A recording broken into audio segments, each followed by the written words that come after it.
La vie au-delà de la vie.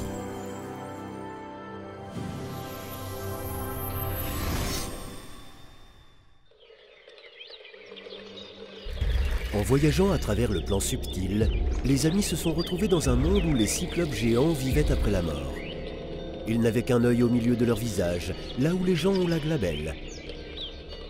Ils étaient grands, couverts de fourrure, et vivaient dans des grottes. Ils étaient à mi-chemin entre les humains et les animaux. C'est si étrange. J'ai lu des choses sur ces créatures dans l'Odyssée. Ces créatures ont-elles vraiment vécu sur Terre ?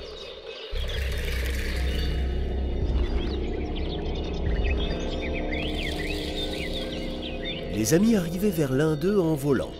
« Comment t'appelles-tu » ? Je suis Isfet. Oui, tout ce qui a été décrit dans l'Odyssée est vrai. Nous avons vécu sur Terre et nous nous sommes incarnés dans des mondes parallèles et sur certaines planètes dans une galaxie voisine. Pourquoi avez-vous disparu ? Pendant que nous vivions sur Terre, il y avait des nains et d'autres créatures comme les humains. Les extraterrestres, ces petits hommes verts, testaient quelle population d'êtres humains serait capable de prendre racine sur cette planète. Ils ont mis des œufs fécondés dans le ventre des animaux et ils ont donné naissance à nous et à d'autres, y compris vos ancêtres. Et c'est de là que vient le concept du totem, parce que nous sommes nés et vous êtes nés de différents animaux, et c'est toujours là, dans les gènes. Il paraît que les Chinois ont même un horoscope où chaque personne s'associe à un certain animal. Ce sont tous des échos d'une telle naissance. Mais il s'est avéré que seuls les humains étaient viables dans ces conditions difficiles. Les anges ont également vu cela et ont commencé à naître dans les corps des gens. Les vers ont pris ces enfants chez eux pour les éduquer, puis les ont rendus au peuple primitif pour lesquels leurs frères élevés par des étrangers semblaient être des dieux. Ils avaient des superpuissances et ils sont devenus des personnes importantes et des enseignants en apportant la culture à leur propre peuple. Ainsi, les premières civilisations de l'Atlantide, de l'Égypte, de la Chine, les Mayas et d'autres ont commencé à apparaître. Les enfants de ces anges incarnés se distinguaient également par de grandes capacités et un niveau de développement élevé. Cela a même été écrit dans de nombreux textes sacrés de Babylone et d'autres civilisations.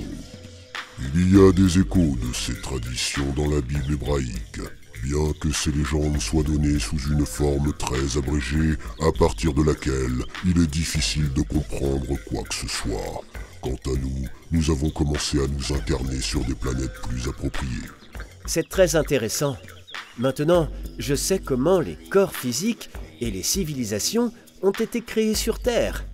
Il est dit dans la Bible que l'homme a été créé à l'image de Dieu. Ce qui est dit n'est pas clair. Que Dieu soit un nain ou un cyclope. Peut-être qu'il s'agissait des bonhommes verts. Non. C'était dit à propos de l'esprit immortel, l'étincelle de Dieu, Manad Atman, ce que nous sommes. Il ne s'agissait même pas du corps physique, pas même du subtil. Les corps subtils ont été créés par les archanges, mais nous, en tant qu'esprit éternel sans forme physique, nous sommes comme des dieux, ou plutôt nous sommes des dieux. Cela figure aussi dans les Écritures, car lorsque l'esprit se réalise au-delà de tous ses corps, il se souviendra qu'il a toujours été Dieu, et il en deviendra un. Oui. Maintenant je comprends mieux ce que l'on doit viser, le but de l'existence. Donc Ève n'a pas été faite à partir de la côte d'Adam non plus. Bien sûr que non. Les femmes ont été les premières à naître naturellement. Même les Juifs, dans la Torah, disent que Dieu a d'abord créé Lilith, et qu'elle a donné naissance à Adam et Ève, puis il leur a donné une pomme, pas un serpent. c'est-à-dire que la connaissance du bien et du mal nous est imposée par l'éducation. Pourquoi la Bible est-elle si vague alors? Les Juifs étaient un peuple nomade sauvage et n'avaient pas de langue écrite. Ils ont transmis les mythes de l'Égypte, Babylone, Sumer, avec le bouche à oreille. Et seulement après des siècles, ils les ont écrits.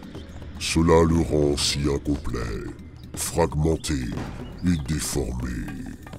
Mais même ce qui est là, les prêtres ne peuvent pas l'expliquer, parce que cela ne correspond pas à la façon dont ils analysent la Bible.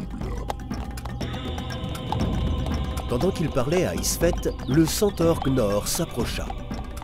Oh, comme c'est intéressant! Les centaures ont dû exister aussi. Et donc, après la mort, vous vivez avec les cyclopes?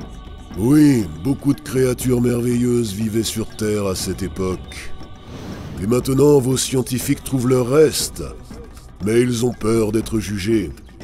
Et quand ils voient le squelette du centaure, ils disent que c'est un cheval sans tête, un homme sans jambes. Donc l'information sur nous n'est écrite que dans les contes.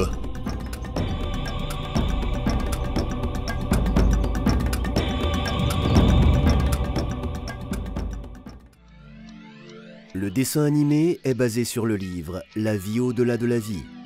Lisez La vie au-delà de la vie sur le site amazon1.org/books.